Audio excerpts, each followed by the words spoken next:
excelentísimas autoridades, señoras y señores, bienvenidos y bienvenidas a la antigua Colegial de San Patricio. Da comienzo el acto del pregón de la Semana Santa. En este mismo momento hace solemne entrada por la puerta del Carrerón la bandera de la ciudad de Lorca, al son del toque de cabildos y la marcha de ministriles, himno oficial de la ciudad, interpretado por la Banda Municipal de Música, dirigida por su director, el maestro don Antonio Manzanera. En señal de respeto y decoro hacia la bandera y hacia el himno oficial de la ciudad de Lorca, la recibimos en pie.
Corresponde al excelentísimo señor don Diego José Mateos Molina, alcalde de Lorca, el honor de presentar al pregonero de la Semana Santa 2022.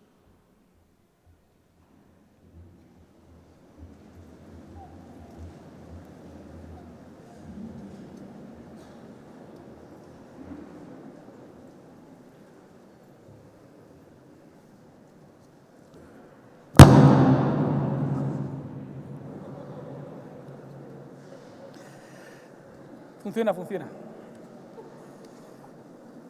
Excelentísimas e ilustrísimas autoridades civiles y eclesiásticas, presidentes de cofradías y hermandades, señor consejero de Economía, Hacienda y Administración Digital del Gobierno regional, diputada nacional, diputados regionales, corporación municipal, camareras, miembros de las juntas directivas, cofrades blancos, azules, encarnados, morados, negros y de Jesús resucitado, pregonero, querido Miguel Martínez García, señoras y señores, amigos y amigas.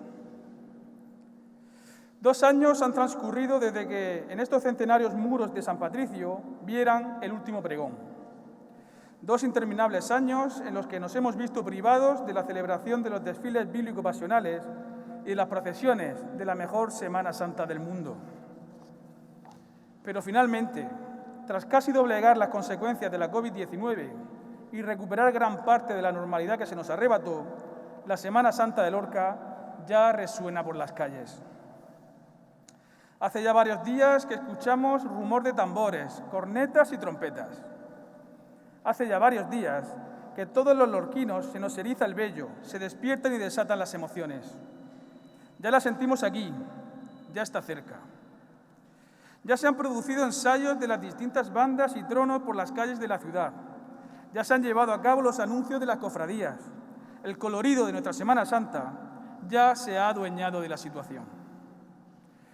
Un año más, la antigua colegiata de San Patricio nos acoge para dar inicio a la mayor explosión de emotividad, de sentimientos, de pasiones, del fervor que se da, no solo en Lorca, sino, me atrevo a decir, en toda España, y también de devoción hacia las titulares y los titulares de las cofradías y hermandades de nuestra Semana Santa.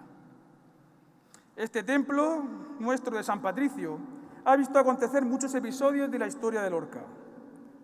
Y precisamente hoy volvemos a hacer historia porque retomamos con la misma ilusión, entrega y pasión de siempre lo que nos pertenece como pueblo, como sociedad, como civilización. Hoy da comienzo una manifestación cultural, religiosa y antropológica que no tiene parangón en ninguna parte de la geografía española. Porque celebraciones de Semana Santa existen muchas a lo largo y ancho de la geografía nacional y en las sociedades de credo católico. Pero como la Semana Santa de Lorca, permítanme que así lo afirme, no hay ninguna. La ausencia hoy en Lorca del último pregonero que vio nuestra Semana Santa hace que recaiga en mi persona la responsabilidad y el honor de presentar al pregonero de esta Semana Santa. Por tanto, debuto en estas lides y solicito de antemano la comprensión de la concurrencia por manifestarme desde el corazón y con el orgullo elevado por ejercer este papel de presentador del pregonero, tarea por otro lado nada sencilla. Es por ello que desde este atril traslado un mensaje de disculpa del anterior pregonero, Fernando López Miras, quien por motivo de atender otras obligaciones de su agenda no puede estar con nosotros esta noche en Lorca. Y si difícil es presentar al pregonero por la alta responsabilidad que conlleva, no quiero imaginarme lo que debe suponer ejercer de y ser pregonero de una Semana Santa tan singular como la nuestra. En cualquier caso, cuando en enero de 2020 fue presentada la propuesta del pregonero en una reunión de los presidentes de las cofradías con este alcalde, todos concluimos con celeridad que tal propuesta era acertada, pertinente y muy adecuada. La persona estaba a la altura de la importancia de este solemne acto y así fue refrendada dicha propuesta por todos los que estábamos en aquella reunión. Pero el destino, a veces cruel, quiso posponer la celebración de este pregón. No obstante, estos 2 años marcados por la pandemia sanitaria nos han endurecido, nos han hecho más fuertes y, sobre todo, ha provocado que retomemos nuestra Semana Santa con más ilusión que nunca. Y corresponde al pregonero el privilegio y la alta responsabilidad de pregonar, anunciar y proclamar que la Semana Santa de 2022 es una realidad, que Lorca se viste de Semana Santa y que blancos, azules, encarnados, morados, negros y Jesús resucitado se lucirán y volverán a colocar a Lorca en lo más alto. La encumbrarán y nos mostraremos, sin duda alguna, orgullosos de nuestras respectivas cofradías. Miguel Martínez García nació un 23 de mayo de 1951 en la lorquina calle Padre Morote del populoso barrio de San Pedro, siendo el hijo menor de una familia de 6 hermanos. Aún no existiendo precedentes familiares, al cumplir los 18 años decide enfocar su vida hacia la milicia, ingresando en la Academia General Militar de Zaragoza, para después pasar a la Academia de Oficiales de la Guardia Civil en Madrid, de donde fue promocionado al empleo de teniente de este cuerpo en julio de 1973. Inicia una provechosa, fructífera y esforzada carrera profesional, ejerciendo el mando en varias unidades territoriales, tales como Altea, en Alicante, Águilas, la propia Lorca y Guadalajara, simultaneando su actividad con la docencia y el profesorado en los centros de enseñanza de la Guardia Civil, como el Colegio de Guardias Jóvenes de Valdemoro, el Centro de Adiestramientos Especiales de Guadarrama y la Academia de Oficiales de Aranjuez. Además de estos destinos, ocupa otros relacionados con los servicios de inteligencia y de Estado Mayor en la Dirección General de la Guardia Civil. Ya en junio de 2005 fue ascendido a general de brigada, siendo destinado a la zona de la Guardia Civil de Canarias. Solo 4 años después es ascendido a general de división, siendo confirmado en el destino y nombrado, además, Autoridad de Coordinación para la Inmigración, cargo creado con el cometido de dirigir y coordinar a todas las instituciones relacionadas con el fenómeno migratorio de ámbito atlántico. Ambos cargos los desempeñaría hasta el año 2012, en el que se produjo su pase a la situación de reserva, luego de cumplir una intachable hoja de servicios a lo largo de toda su trayectoria profesional. Miguel Martínez García completó a lo largo de su trayectoria una amplia formación técnica e intelectual, realizando numerosos cursos como el de mando de unidades de operaciones especiales, el de unidades paracaidistas, el de circulación y tráfico, el de protección de personas e instalaciones, el superior de especialistas en información, el de policía judicial y el de pedagogía militar, por citar solo algunos de ellos. Además, obtuvo la licenciatura en Geografía e Historia, mostrando un gran interés a lo largo de su vida y aún hoy por el ámbito de las humanidades, y que le llevó a desempeñar, entre otros cometidos, la dirección del Departamento de Humanidades en la Academia de Oficiales. Como consecuencia de sus servicios extraordinarios, ha sido felicitado por escrito en varias ocasiones y ha recibido condecoraciones militares y civiles, incluyendo, entre otras, la del Mérito de la Guardia Civil y su correspondiente al Mérito del Cuerpo Nacional de Policía. Autor, además, de varias publicaciones y de artículos especializados en prensa, ha colaborado con asiduidad a través de seminarios con la universidad e instituciones públicas, donde frecuentemente era requerido por sus notables conocimientos relacionados con la seguridad y defensa, y también sobre la historia de la Guardia Civil, donde destaca su publicación sobre los orígenes históricos del benemérito cuerpo. Pero ante todo, nuestro pregonero, nuestro admirado y respetado Miguel Martínez García, es un padre de familia, esposo, orgulloso abuelo, amigo de sus amigos, servicial y siempre dispuesto. Nuestro pregonero representa el vivo ejemplo del lorquino que, por motivos profesionales, ha desarrollado gran parte de su vida lejos de Lorca, pero que siempre ha vuelto a casa a la mínima oportunidad, porque aquí están sus raíces. Aquí es feliz y aquí ha regresado desde que pasó a la situación de reserva. Ha sentido Lorca profundamente, la ha llevado dentro, ha presumido de ella en cualquier lugar en el que estuviera, ha amado su ciudad en la distancia y ahora la ama desde dentro. La Semana Santa de Lorca siempre ha sido una prioridad para él. Su corazón azul siempre ha latido con fuerza y con más pasión cuando se aproximaba el Viernes de Dolores. Su condición de azul le viene desde la cuna. Padre, 3 de sus abuelos y 4 hermanos lo son o fueron azules. Señora, ¿ha tenido usted un azul? Cuentan que la comadrona le dijo a su madre cuando le alumbró. Este, señoras y señores, es Miguel Martínez García, lorquino, azul y general de división de la Guardia Civil. El pregonero queda presentado. ¡Viva Lorca! ¡Viva! ¡Y viva nuestra Semana Santa!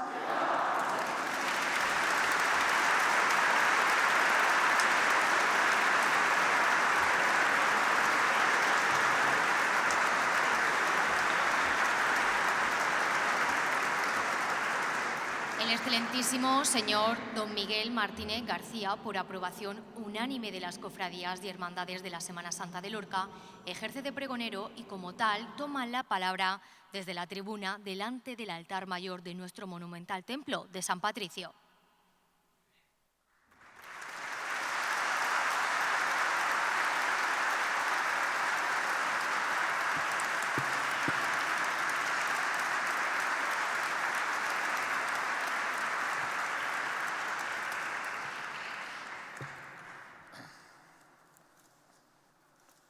Buenas noches.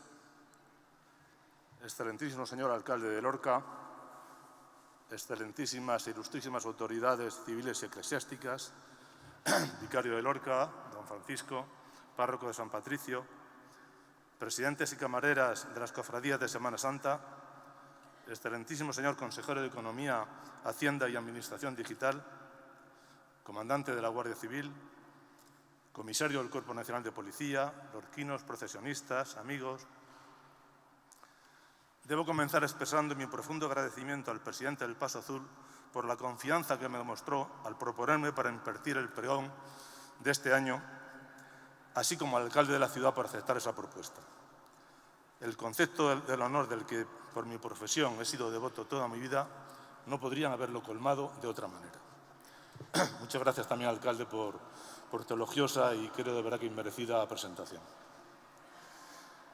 Pero realmente mi único mérito, si es que puede así denominarse, es el lorquinismo, permítaseme la expresión, del que siempre he hecho gala, especialmente en los más de 40 años en que he residido fuera de esta ciudad. Esta identificación profunda con Lorca y con su Semana Santa constituyen, repito, mi único merecimiento. Ello, y el no menos profundo amor que siempre he manifestado y sentido por mi paso y por mi Virgen, son la causa de que me encuentre hoy aquí hablando ante tan respetable audiencia. No solo son mi único mérito, sino probablemente también mi única capacidad para impartir un pregón ante personas tan identificadas y expertas en nuestra Semana Santa. Por eso, cuando en un ya lejano de diciembre de 2019, por cierto, preocupado entonces por el poco tiempo que quería disponer, supe que el Paso Azul me había honrado al proponerme, mi primera reacción fue releer algunos de los pregones que nos han precedido y puedo asegurar, sin alardes de falsa modestia, que conforme leía esos textos, más consciente era de mis dificultades para intentar emularlos. Pasé los siguientes días, como imagino que le ha sucedido a mis predecesores, dando vueltas a la cabeza en busca de inspiración para expresar algo que no desmereciera demasiado de otros pregones, ni fuera mera repetición de los mismos. Y entonces, no sé por qué, me vinieron a la cabeza unas palabras que escuché hace más de 30 años en una conferencia de un lorquino genial, don Narciso Yepes. Este compositor y músico extraordinario dijo algo así, como que ser lorquino es mirar hacia el norte y contemplar el castillo y la torre de San Patricio. Volver la mirada al sur y observar las sierras que nos separan del mar y reflexionar que entre una y otra visión están la ciudad, sus gentes, su religión, historia y cultura, las tierras que las alimentan y el agua que con su escasez o su torrentía les da la vida y a veces la muerte.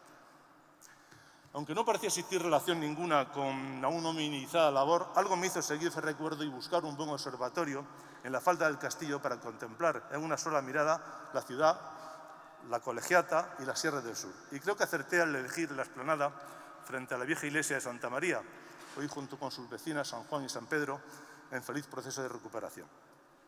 Allí casi parece poder tocarse con las manos el campanario de San Patricio. Y mirando hacia la costa, en línea recta, antes de visionar la Almenara, contemplé el santuario de nuestra patrona, la Virgen de las Huertas, primer convento de franciscanos en Lorca, en cuyo solar, según la tradición, el príncipe Alfonso, futuro rey sabio, reconquistó la ciudad a los musulmanes hace ya cerca de 8 siglos. Pasé la mirada despacio, primero por la fértil huerta de Lorca alrededor del monasterio. Después la acerqué por la población para contemplar sus edificios y calles, intentando imaginármelas recorridas por un tropel de vítores y música, de tambores y caballos, de pueblos y culturas, de pasión, la pasión con mayúscula, y de pasiones humanas. Descubrí entonces que de esa altura los edificios más destacados e identificables, los que permiten localizar cada calle, los que aportan su denominación a los barrios en que se ubican, son las cúpulas, torres y campanarios de sus iglesias históricas. Qué gran esfuerzo de muy pocas generaciones de lorquinos para levantar tantas y tan grandes iglesias. San Mateo, en la misma visual de la Colegiata, el santuario de la patrona. San Diego, Santo Domingo y Santiago a levante. San Francisco al Carmen, San José a poniente. Y prolongando aún más hacia occidente la mirada, a la misma altura que los viejos edificios junto a los que me encontraba, el Monte del Calvario, el Gólgota de Lorca con sus capillas penitenciales visibles como mi propio observatorio desde casi toda la ciudad. Fijé la mirada en la iglesia más lejana de mi posición, San Diego, tercera ubicación de franciscanos en la ciudad, construida a finales del siglo XVII sobre el solar de una ermita anterior, circunstancia común en la mayor parte de las iglesias lorquinas. En el lugar en el que se ejecutaban las penas de muerte, circunstancia que explica su vocación a la Virgen de los Desamparados. Advertí en ese momento que no estaban todas las iglesias de Lorca a mi vista, claro que no, ni tampoco la totalidad de la ciudad. Para completar mi visión de Lorca y sus iglesias tuve que dar unos pocos pasos a la trasera de Santa María, y es allí, mirando al norte y al nordeste, como pueden contemplarse las tierras altas, el río, el Guadalentín, que divide en dos la ciudad, y el barrio más próximo al mismo, el entrañable barrio de San Cristóbal, el barrio secas para los lorquinos, el más castigado por el río Aluma al año, y pude también observar la iglesia que le da nombre. Intenté concentrarme en esa iglesia, pero de repente mi imaginación, mis recuerdos, hicieron que mis ojos parecieran no ver sus muros, ni su sencilla estructura herreriana, ni su fachada rococó. Indiferentes al sol de la mañana que me deslumbraba, mis ojos solo distinguían la noche. Noche de martes, noche de encuentros en la Plaza de la Estrella. Cristo crucificado viniendo de su provisional morada en San Diego para encontrarse con su Santa Madre y unir así espiritualmente a todos los lorquinos de allá del río. Y la noche de un jueves, noche de silencio. Toda Lorca apiñada en las estrechas calles del barrio, pero en silencio. Redoblan las campanas, pronto atruenan los tambores, estallan las cornetas en honor de Cristo y de su Santa Madre de la Soledad. El trono de esta, el de Jesús de la Penitencia y especialmente el del crucificado, el Santísimo Cristo de la Sangre, pasan con enorme dificultad por la estrecha puerta de San Cristóbal, pero solo se escucha el silencio que parece superar las voces de los mayordomos orientando a los costaleros. Pronto los encarnados procesionan a sus tronos por las calles, Portijico, Escalante, Avellaneda, Mayor. Los portadores parecen indiferentes al peso como al golpe de las imágenes sobre sus hombros, porque es la responsabilidad, la emoción y el orgullo de llevar a Dios Hijo y a su Madre sobre sus cabezas lo que les da fuerzas. El recorrido, pese a las detenciones que obligan a emotivas saetas, emoción y silencio, parece corto. Pronto, los tronos divinos, sus escoltas romanas y sus mayordomos y nazarenos magníficamente ataviados, como destaca el bordado en oro sobre fondo rojo. Retornan a su iglesia y las emocionadas gentes de Lorca, aún en silencio, regresan a sus casas o continúan con la tradición, porque ya esta noche, esta madrugada de viernes, comienzan los viacrucis al Calvario, que no cesarán hasta la tarde, hasta la hora de la muerte de Cristo. Recordar y reflexionar sobre el barrio, el paso encarnado y sus procesiones debió llevarme más tiempo del que esperaba, porque cuando regresé a la fachada principal de Santa María, el paso corto, la vista baja, advertí que además el sol, indiferente a mis cuitas, pero como si de un acuerdo tácito se tratara, había avanzado situándose sobre la iglesia que el astro había de iluminar en su diario recorrido. Las sensaciones que antes se habían apoderado de mí al concentrarme sobre las silenciosas procesiones del barrio desaparecieron como por ensalmo. Persistió la emoción, centuplicada si cabe, pero no el silencio. A la vista tenía la vieja iglesia de Santo Domingo, hoy Museo de Bordados, y la capilla del Rosario, con su permanente recuerdo y homenaje a la victoria de Lepanto, actual morada de la Virgen de la Amargura, morada que solo abandonará durante unas horas de viernes. Adivinaba también la nueva casa del Paso Blanco, aledaña al conjunto religioso, y hasta me parecía ver los restos del claustro de los dominicos. Y como poco antes, como si lo estuviera viviendo, mi imaginación me condujo a ese viernes. Algarabía, multitud, admiraciones y elogios, vivas, entusiasmados y al color, el blanco por todas partes. Sobre las fachadas y en el interior de la iglesia y la capilla, en las farolas, en los balcones próximos, en las solapas, en los cuellos, en las manos, en las voces. Los blancos nos hablan de blanco y en blanco. Y en este día grande sus almas llevan su color y su Virgen, su segunda o quizás su primera madre. Todo el conjunto monumental, todos sus viejos muros parecen vibrar este día con la emoción de sus gentes. A veces, los nervios de mayordomos y directivos, aplicados a solucionar 1000 problemas, se contagian a la multitud, más cuando inquietantes nubes asoman por la torrecilla y parecen cernirse sobre la ciudad.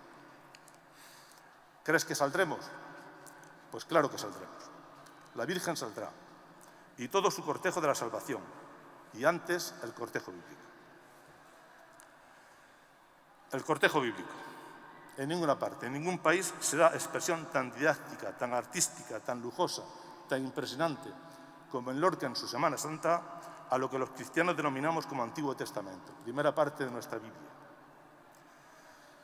El libro de los Reyes. David y Salomón, 1000 años antes de Cristo, desfilan sobre vigas triunfales, arrastrando lujosos mantos y acompañados por lucido cortejo.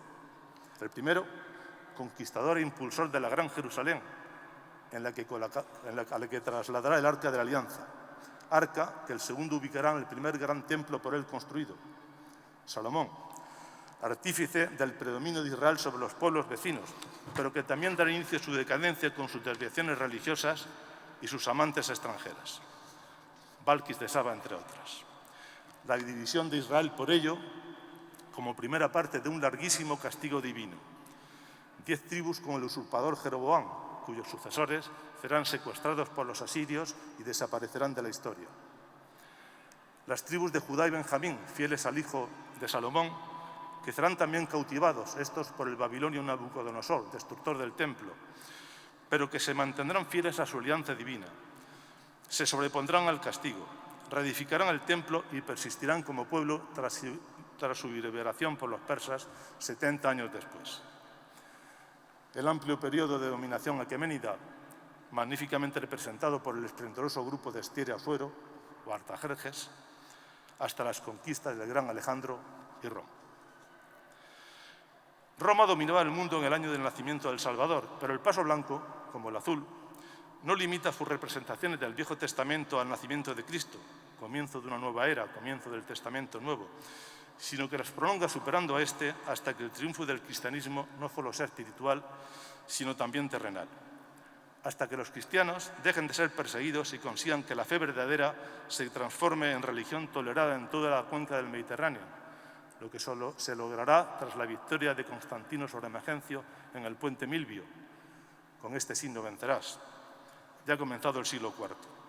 Por eso el paso blanco representa sobre caballerías a algunos de los emperadores más destacados en los cultos paganos y en magníficos carros triunfales tirados por caballos al galope a los principales representantes de esta evolución.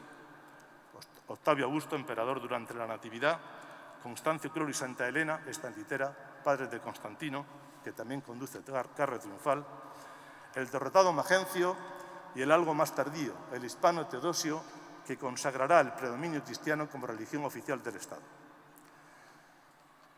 Todas esas personalidades, esas culturas, esos avatares, a veces maravillosos, a veces terribles, ponen los blancos en las calles de Lorca. Qué tremendo espectáculo conforman decenas y decenas de personajes, a pie y a caballo, en carro y en carroza. Qué colorido, qué derroche de medios, qué caballos, qué jinetes, qué cantidad de mantos bordados y qué calidad de bordados. Y sin embargo, todo palidece ante lo que ha de venir. Todas esas esplendorosas culturas seguirán con el polvo del tiempo para dar paso al triunfo verdadero, a la victoria de la fe eterna, al del espíritu sobre la materia. Y como última muestra de lo fútil, de lo pasajero de las civilizaciones paganas, la visión apocalíptica que transmitió San Juan, el anticristo, seguido de los más ambiciosos representantes de los fracasados poderes terrenos, de Nerón, Atila, de Ciro, Alejandro, de dioses paganos como Marte o de personajes mitológicos como Perseo. Pero ya bien, la verdad triunfa. Los estandartes y símbolos cristianos, qué maravilla el de Cristo orando antes de su prendimiento, desfilan dando paso a que se serenen los ánimos, se recuperen las voces, a que las emociones por las increíbles evoluciones ecuestres vayan dando paso a la emoción del amor a la Virgen de la Amargura. Pasa el evangelista y Lorca, blancos y azules, se pone en pie. Pasa la Verónica y las tensiones y los vivas comienzan a estallar de nuevo. Los blancos aplauden a lo que ven y, sobre todo, a lo que todavía no ven. Como pueblo de Jerusalén en el camino de Betania, aclamando al Cristo que aún no distinguen, como redivivo pueblo hebreo, ahora sin túnicas ni palmas, los blancos aclaman no al Hijo, sino a su madre. Ya está aquí. Sobre 130 hombros de orgullosos costaleros llega la Virgen de la Amargura, la Virgen guapa.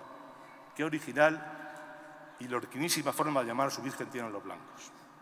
Pero, pese al impresionante tamaño de su trono, pese al lujo que lo llena, pese a su bordadísimo manto, apenas puede divisarse el conjunto porque decenas, centenares de miles de pétalos sobrevuelan la carrera y porque las emociones, las aclamaciones, los vivas desgarrados de gargantas milagrosamente recuperadas parecen nublar la vista. Termina de pasar el trono y su cortejo, los nazarenos, los mayordomos con túnicas increíblemente bordadas y los palcos se vacían de blancos porque todos quieren acompañar a su Virgen en el regreso a su morada, donde se le aclamará por última vez hasta el próximo año.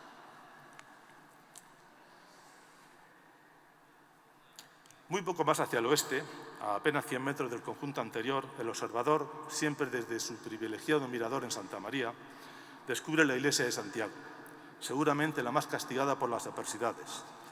El gran terremoto de 1774 destruyó la antigua iglesia, construida según la tradición en el lugar donde predicara el apóstol, futuro patrón de España, a su paso por la Lorca romana. 100 años más hubo que esperarse para construir la actual iglesia, sobre la que se cebó el fuego. 2 grandes incendios en 1911 y en 1936 consumieron su interior, que hubo nuevamente que reconstruir hasta que el devastador terremoto de hace solo 11 años incidió especialmente en Santiago, que pareció definitivamente aniquilada. No fue así.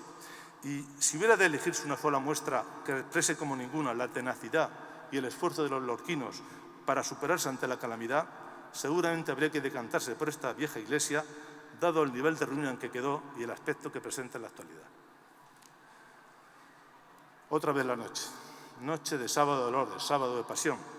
Santiago, parroquia que absorbe y dirige litúrgicamente el conjunto del Paso Blanco, es ahora rodeada por la solemne procesión de la Curia, por la bella talla de la Virgen de la Soledad, Virgen del Paso Negro, que desde hace casi siglo y medio portan a hombros componentes del estamento judicial y del derecho de Lorca.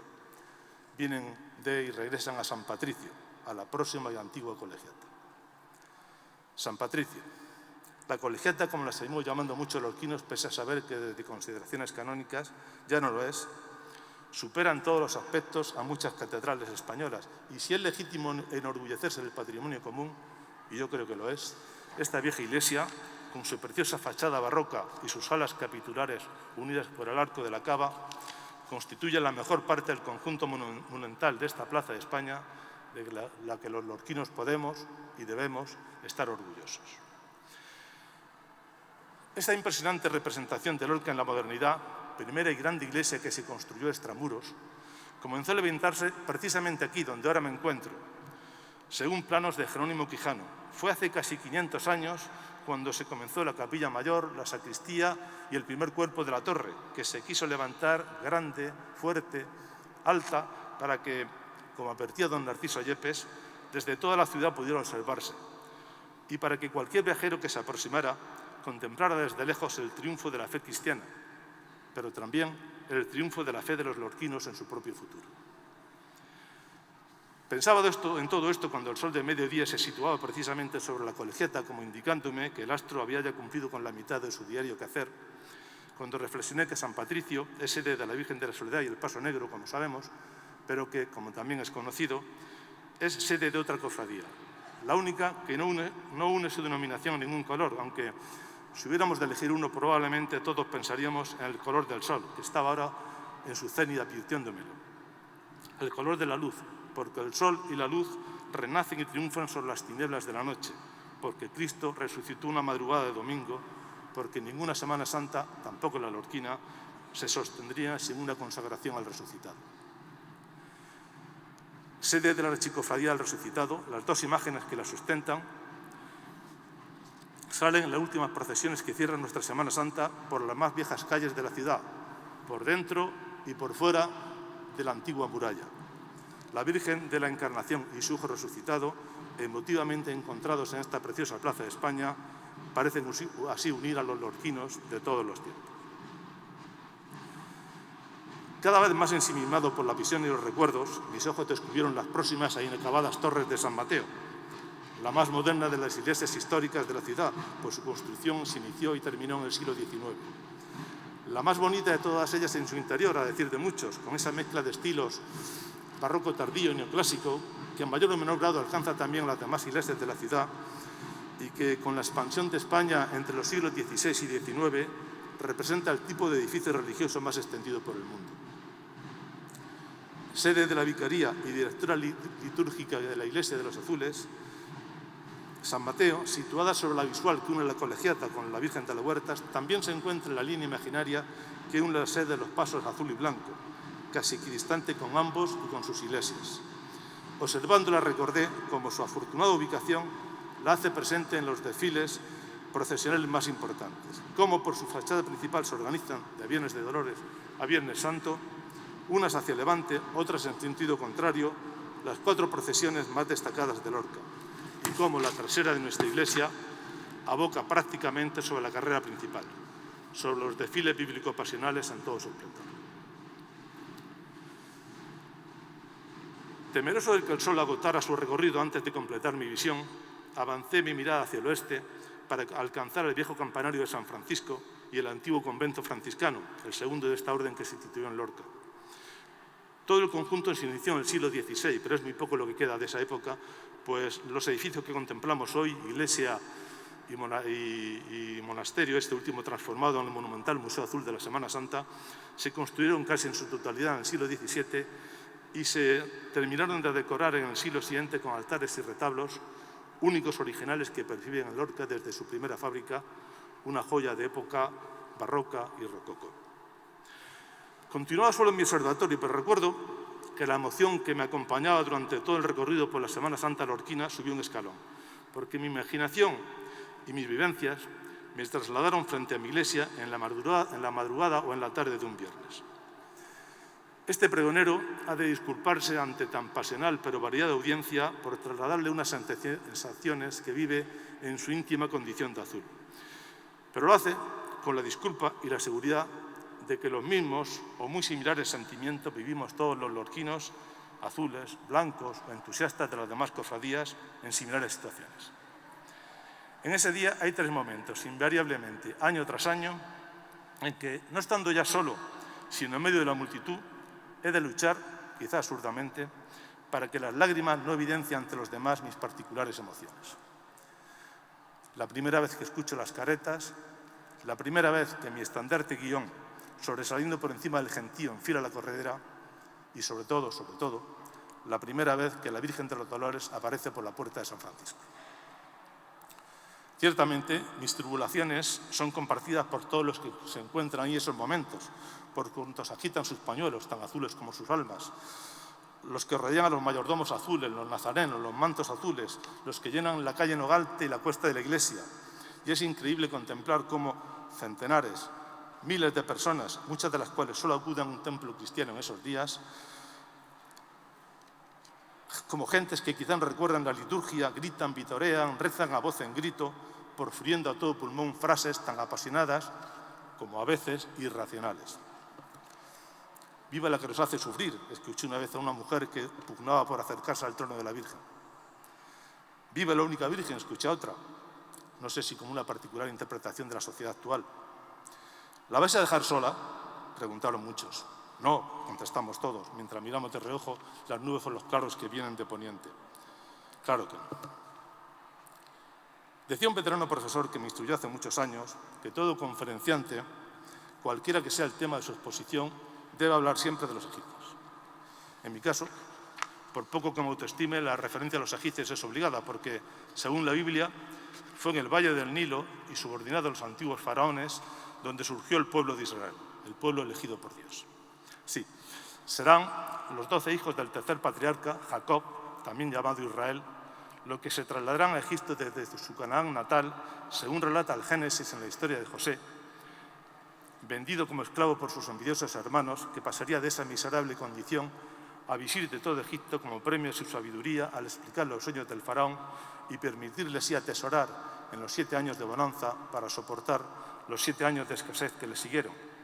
Escasez que decidirá a Jacob y sus demás hijos, abrumados por la hambruna y perdonados por José, a instalarse en Egipto, lo que pudo haber sucedido unos 17 siglos antes de Cristo. La escena central de esa bella historia viene plasmada en el magnífico manto del capitán de la caballería egipcia. José, ante el faraón y su corte, indicando el número 7, 7 espigas, 7 vacas, 7 años, con las 2 manos. Pero este mismo precioso bordado podría servir para ilustrar la historia de otro israelita ante otro faraón, la que nos relata el Éxodo, historia que cita 500 años después de José, cuando los descendientes de Israel, que se habían multiplicado y reducido a la condición de esclavitud por los siguientes faraones, fueron autorizados a dejar Egipto una vez que Moisés, obedeciendo otro mandato divino, amenazó al rey con las plagas y marcharon hacia la tierra prometida, tierra que, tras 40 años de peregrinar y establecida la alianza en el Sinaí, pudieron contemplar desde lo alto del monte Nebo, en la actual Jordania. Desde allí, teniendo prohibido por Dios pisarla, Moisés enviará exploradores, Josué, Caleb, a la nueva tierra, y son este grupo el más antiguo referido en la Biblia que se representa en Lorca, los exploradores a la tierra prometida, encabezando la procesión azul desde hace ya 166 años. 13 siglos permanecerán los israelitas en su nueva tierra, tiempos llenos de convulsiones y guerras. Dios los ayudará en su lucha mientras se mantengan fieles a la alianza, y duramente los castigará y volverá a perdonar cuando se aparten de ella y adoren a otros dioses.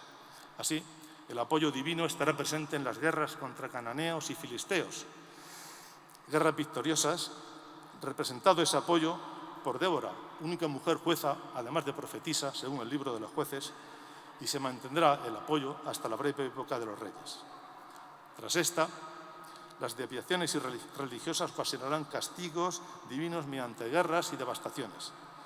Además de las invasiones desde Mesopotamia, protagonizadas por asirios y babilonios, el pueblo de Israel habrá de soportar terribles ataques desde Egipto, como el del faraón Sesac y sus semisalvajes mercenarios procedentes de Etiopía, que aterrorizaron en el pasado a los hebreos, como asombran hoy a los lorquinos con sus ecuestres evoluciones sobre caballos sin monturas.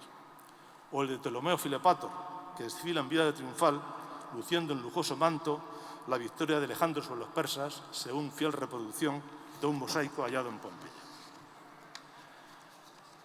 Pero es bajo las águilas romanas, dominando toda la cuenca mediterránea, cuando se va a producir el cambio de era con el nacimiento del Salvador. Cambio que coincide con la revolución del sistema político romano, que pasará de república a imperio. Por eso, el paso azul representa a Julio César, que personificará ese cambio y será partidario de una respetuosa autonomía de la parte oriental del Estado bajo la égida del Egipto tolemaico, y a su general, Antonio, y al amante de ambos, la reina Cleopatra, que fracasarán en su intento de mantener esa autonomía con su derrota en Actium ante su gran rival, Octavio. Qué maravilloso grupo forman la carroza del divino Julio, la esplendorosa litera de Cleopatra VII, seguida del carro de Antonio, reflejando en su manto el estupor de ambos al contemplar su naval desastre. Azules y blancos no se detienen, como ya vimos, en la Natividad para procesionar sus respectivos cortejos bíblicos referidos a la época romana. Si los blancos representan al vencedor, Octavio, emperador en el nacimiento de nuestro Señor, los azules escogen su destino triunfal a su sucesor, Tiberio, bajo cuyo mandato transcurrirá la pasión. Si el paso blanco se centra en los personajes que, partiendo de Constantino el Grande, conseguirán la victoria terrena del cristianismo, el paso azul elegirá a los anteriores emperadores más señalados en su persecución. Los encabeza Nerón en carroza, seguida por 7 impresionantes cuadrigas al galope. Roma inventó la cuadriga, que reservó para sus triunfos, para los desfiles triunfales de sus victoriosos generales. Será luego utilizada también en las carreras en el hipódromo, muy populares sobre todo en el Imperio de Oriente, hasta que la caída de Constantinopla en el siglo XV las relegó al olvido. Fue el paso azul que la rescató de la historia hace ahora 75 años, asombrando a los lorquinos que contemplaron la primera cuadriga galopar por la corredera. Como repetidas veces me relataron mis padres y mis hermanos mayores, conservando todavía la sorpresa y la emoción del momento en su voz y en sus ojos. Son 7 las cuadrigas que el paso azul procesiona hoy. Representan a las dinastías imperiales de Flavios y Antoninos, que, consumada la alianza divina con el nacimiento, muerte y resurrección del Salvador, destruirán ahora definitivamente el antiguo Estado hebreo. Azules y blancos coinciden en su lorquino sentir de la Semana Santa, en complementarse mutuamente detallando los hechos históricos que condujeron a la creación y destrucción del Estado judío, en cuyo seno nacerá Jesucristo. Coinciden en exponer los personajes y acontecimientos tan relevantes en la formación del pensamiento, la cultura y la religión de Europa y América. Coinciden también en representar el triunfo del cristianismo sobre todos esos pueblos y civilizaciones. El paso azul ultimará la primera parte de su desfile bíblico con el grupo ecuestre que lleva en sus mantos, qué maravillosos bordados, a los dioses grecorromanos. Le seguirá la gran carroza del triunfo de Dios y de su Iglesia. Apenas pasa esa carroza cuando las cabezas pugnan por salir de los palcos para descubrir el gran final. Sí, ya viene. poderoso, sí. Sí, ya viene, anuncian desde las primeras filas. Las luces de su trono acaban de entrar en el óvalo.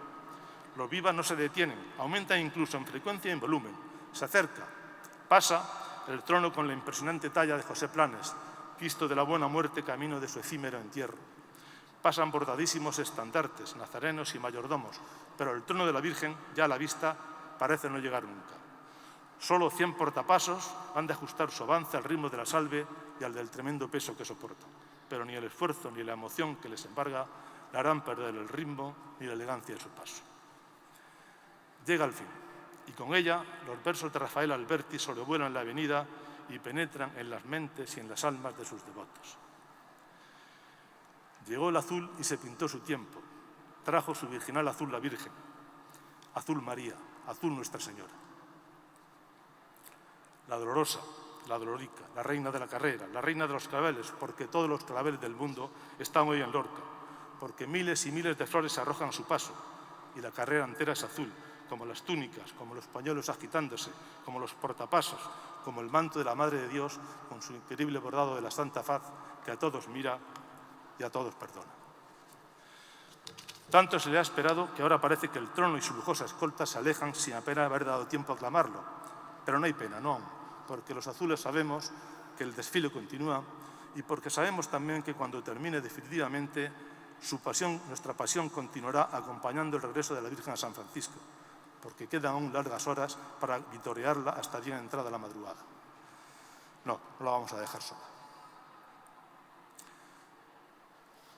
Debió darme mucho tiempo a recordar el desfile azul, porque cuando, siempre siguiendo el camino del sol, quise vislumbrar las últimas iglesias históricas lorquinas, el astro, ya en su declive, hirió mis pupilas dificultando la serena visión de las 2 torres con espadañas, típicas de la Orden del Carmelo, que identifican al Carmen como una de las iglesias más originales de la ciudad en su concepción y en su génesis, lo que se trasladó a su rica fachada.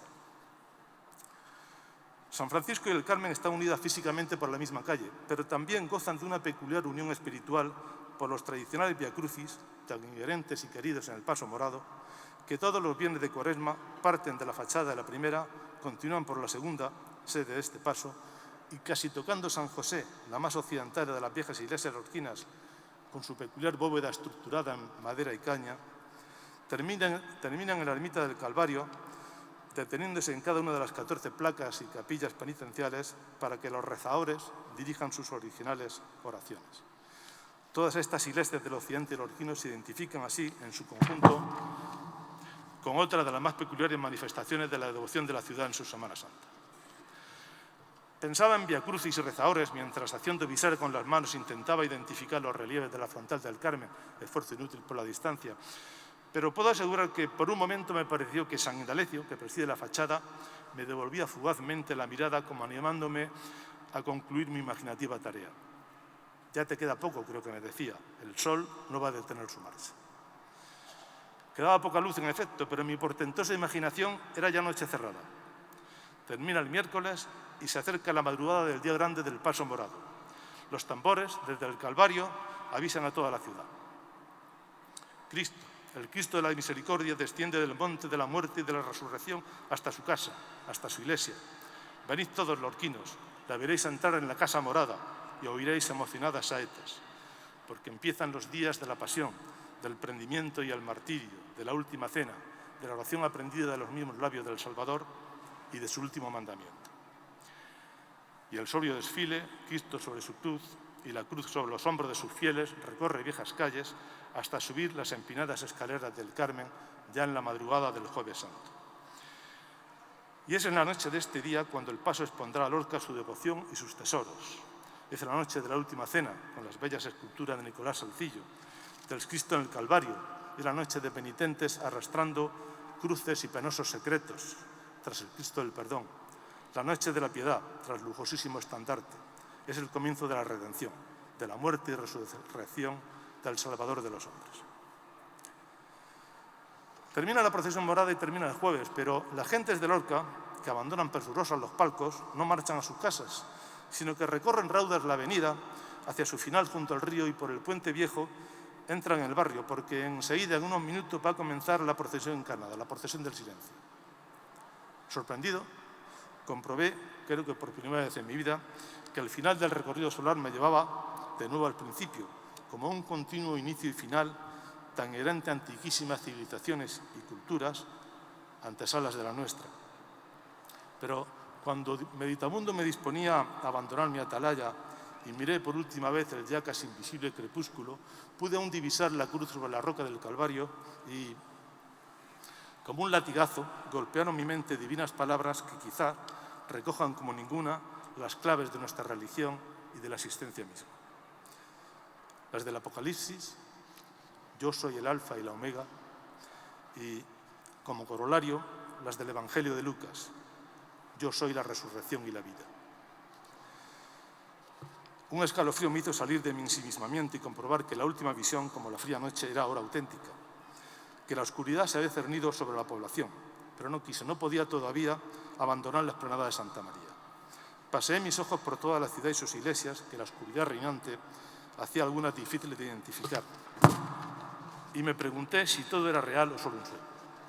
Me pregunté cuántas personas, cuántos esfuerzos se requieren para que ese sueño sea realidad. Cuántos desvelos durante años para idear, crear, organizar, dibujar, bordar, domar. Cuántos infinitos cuidados para mantener y aumentar tan riquísimo patrimonio.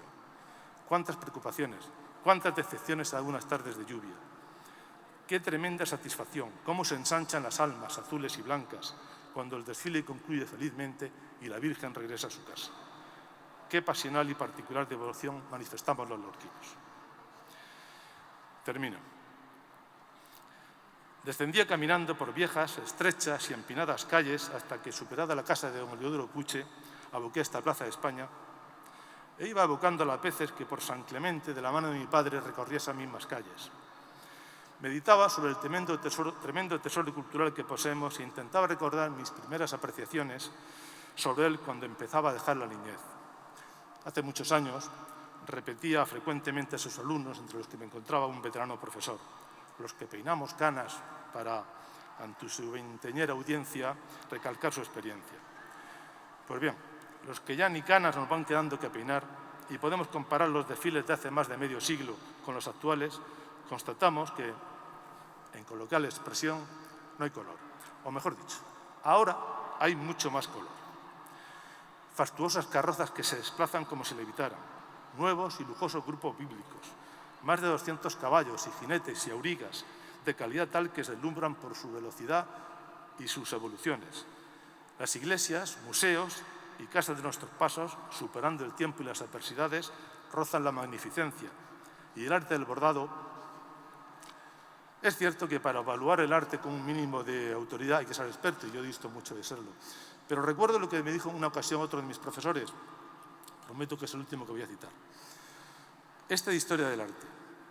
El primer requisito para que una obra sea realmente buena, decía, es que su belleza pueda ser apreciada por el observador cualesquiera que sean sus conocimientos artísticos. Y así, ¿quién no se maravilla ante antiguas obras maestras como el paño de la rosa, los mantos de las vírgenes o el reflejo?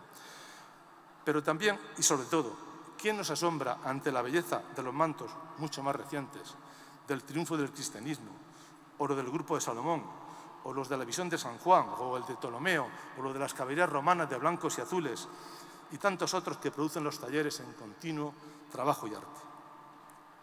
Trabajo y arte que nos permiten viajar en el tiempo con nuestros ancestros y contemplar la ira de Moisés en el Sinaí, la belleza de Venus, la altivez de la favorita de Asuero, la torva expresión de sus traidores ministros, la frialdad en la mirada de Cleopatra, el miedo en los ojos del oscuro Abisinio o el pánico en los de Darío ante la lanza de Alejandro. Pero aún más importante que toda esa positiva evolución en las cofradías es, desde la perspectiva que me dan los años, constatar la cada vez más creciente participación de los lorquinos en los desfiles y en su preparación, en la colaboración con sus pasos, en los anuncios, en la serenata, en los actos religiosos, en la recogida de banderas o en la conservación del patrimonio. Los lorquinos recibimos de nuestros mayores un tesoro material e inmaterial, que podemos asegurar con legítima satisfacción transmitimos a nuestros hijos aumentado y enriquecido en cantidad y en calidad. Y con aún mayor alegría podemos expresar no la esperanza, sino la seguridad de que las generaciones futuras superarán nuestra labor. No faltarán esfuerzos, ni entusiasmos, ni pasiones. Llegué a la esquina de esta plaza con la calle del Álamo, me volví para contemplar una vez más la colegiata, iluminada, restaurada, más hermosa que nunca. Atisbé también a ver la portada y casi el arco de Santa María, donde me encontraba poco antes. 6 siglos también en restauración. Y concluí que, por encima de los problemas y sinsabores que a veces nos depara la vida, por encima de riadas, incendios, terremotos o epidemias, existen sobradas razones para amar esta ciudad, creer en su futuro y enorgullecerse de sus habitantes. Quedo muy agradecido por la atención y la paciencia demostradas y, abusando de esa paciencia, pero con el convencimiento de que responderán con el alma, pido a todos que me secunden. ¡Viva nuestra Semana Santa! ¡Viva! ¡Viva Lorca! ¡Viva! Muchas gracias.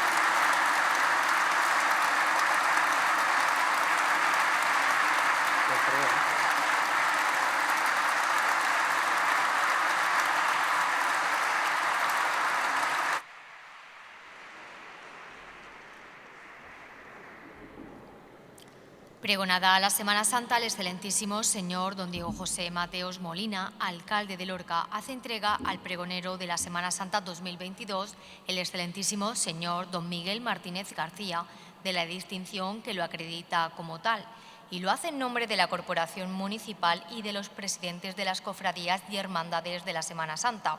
Por tal motivo, se hace entrega de la escultura Apoteosis, réplica a escala del grandioso monumento a la Semana Santa, que preside el óvalo de Santa Paula, obra de la escultora lorquina doña María Dolores Fernández Arcas. Apoteosis representa conceptualmente el triunfo de Lorca, personificado en la amazona que, con el caballo en posición de corbeta, sustenta en su mano el disco solar que ilumina nuestra ciudad y nos irradia la vida, siendo un homenaje a la Semana Santa de Lorca, a sus cofrades, a sus procesionistas y a todos los que hacen posible que la Ciudad del Sol sea el lugar donde tiene cabida la mejor y más singular Semana Santa del mundo.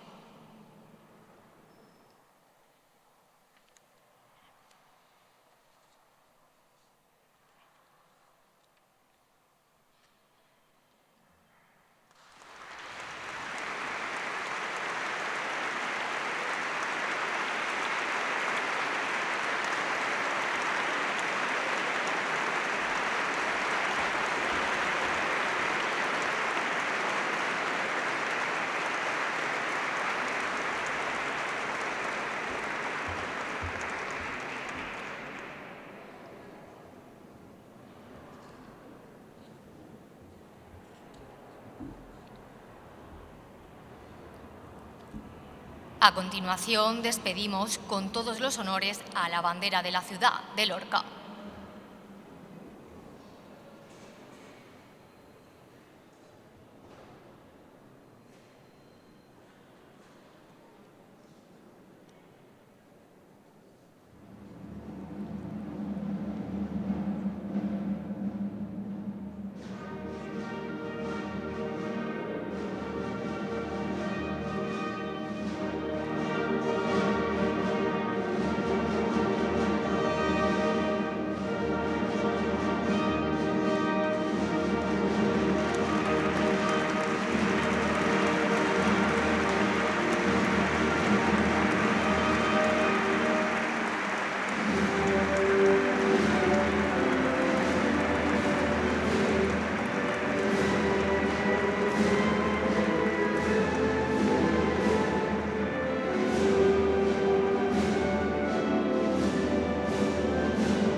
Seguidamente despedimos del altar del Templo de San Patricio a la bandera de la Archicofradía de Jesús Resucitado, que se dirige hacia su capilla.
Y en estos momentos despedimos del altar de nuestra antigua colegiata a la bandera de la Hermandad de la Curia Paso Negro, para ser guardada en su propia capilla.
Despedimos a continuación a la bandera de la Cofradía del Santísimo Cristo del Perdón, Paso Morado.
A continuación, corresponde abandonar el altar mayor de la antigua colegial de San Patricio a la bandera de la Hermandad de Labradores, Paso Azul.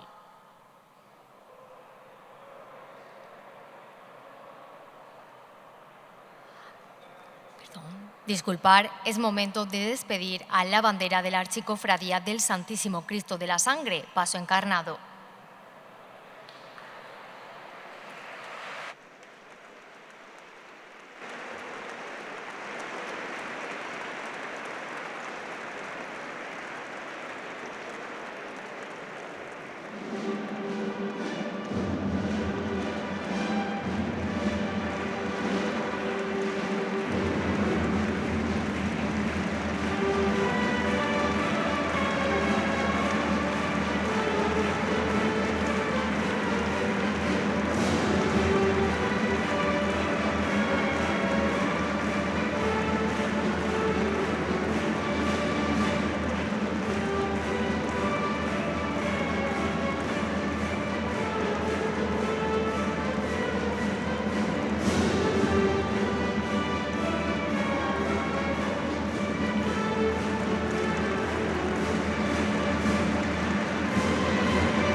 Y ahora sí, corresponde abandonar el altar mayor de la antigua colegial de San Patricio a la bandera de la Hermandad de Labradores, Paso Azul.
Seguidamente se despide del templo de San Patricio a la bandera del muy ilustre Cabildo de Nuestra Señora la Virgen de la Amargura, Paso Blanco.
Señoras y señores, la Semana Santa de Lorca 2022 ya ha sido pregonada. El acto ha concluido.